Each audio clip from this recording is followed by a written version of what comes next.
కానీ మరి ఈ తస్బియాత్ వల్ల ఈ తస్బియాత్ కింద పడితే దాని ద్వారా మళ్ళీ అనేక రకాల షిరుకు లేదా దుఆ చేయవలసి ఉంటుంది.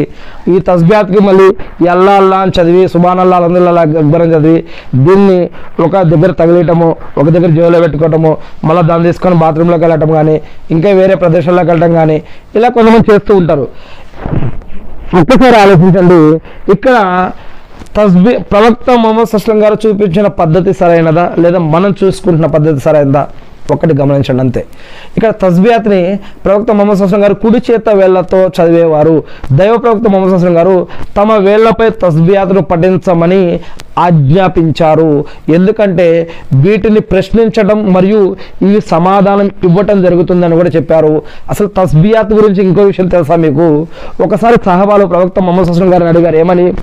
వల్ల యొక్క ప్రవక్త ముహమ్మద్ సల్లం గారు, కొంతమంది సహబాలు ధనవంతులు ఉన్నారు, వారు హజ్ చేస్తున్నారు, ఉమ్రాలు చేస్తున్నారు, జకాత్ ఇస్తూ ఉన్నారు, ఇంకా కొంతమందికి దాన ధర్మాలు చేస్తూ ఉన్నారు, మరి వారు కూడా నమాజులు ఉపవాసాలు అన్నీ చేస్తూ ఉన్నారు, మేము కూడా నమాజులు ఉపవాసాలు దువాలు అన్నీ చేస్తూ ఉన్నాం.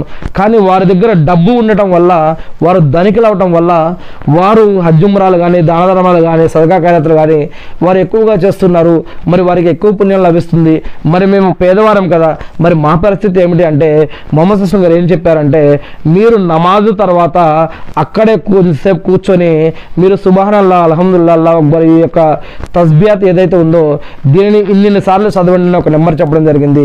అలా చదివితే మీరు ఆ డబ్బు నుండి వారు ఏ విధంగానైతే ఎక్స్ట్రా పుణ్యాలు సంపాదిస్తున్నారో మరి మీకు కూడా అటువంటి పుణ్యమే ఎక్స్ట్రా లభిస్తుంది అని అల్హమ్దులిల్లాహ్ చెప్పడం జరుగుతుంది.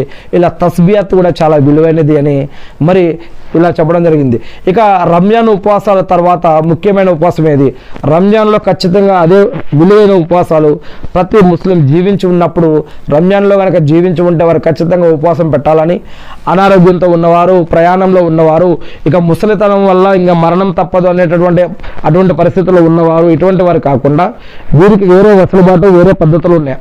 వీరు కాకుండా మిగతా ఉన్న ప్రతి ముస్లిం కూడా జీవించి ఉన్న ప్రతి ముస్లిం కూడా రంజాన్ ఉపవాసాలు పెట్టాలి అని, పెట్టలేనటువంటి వారు ఏం చేయాలని, అంటే పెట్టలేనటువంటి వారు అంటే అనారోగ్యంతో ఉండి ముసలితనంతో ఉండి ఇక మాకు మరణమే వస్తుంది తర్వాత అనేటువంటి భయాందోళనలో ఉన్నటువంటి వారికి వారు ఏం చేయాలని, గర్భంతో పీరియడ్స్ తోటి ఉన్నటువంటి వారికి తర్వాత మళ్ళీ ఉపవాసాలు పాటించాలని, మరియు ప్రయాణంలో ఉన్న వాళ్ళు మళ్ళీ తిరిగి వచ్చిన తర్వాత మళ్ళీ రంజాన్ వచ్చేలోపు వారు కూడా వారి యొక్క ఉపవాసాలు పెట్టాలని, ఇలా ఇంకా కొన్ని విషయాలు ఉన్నాయి. ఇలా రంజాన్ ఉపవాసాలు చాలా ఇంపార్టెంట్. దీని తర్వాత ఇంపార్టెంట్ ఉపవాసాలు ఏమిటి అంటే మొహరం నెల ఉపవాసాలు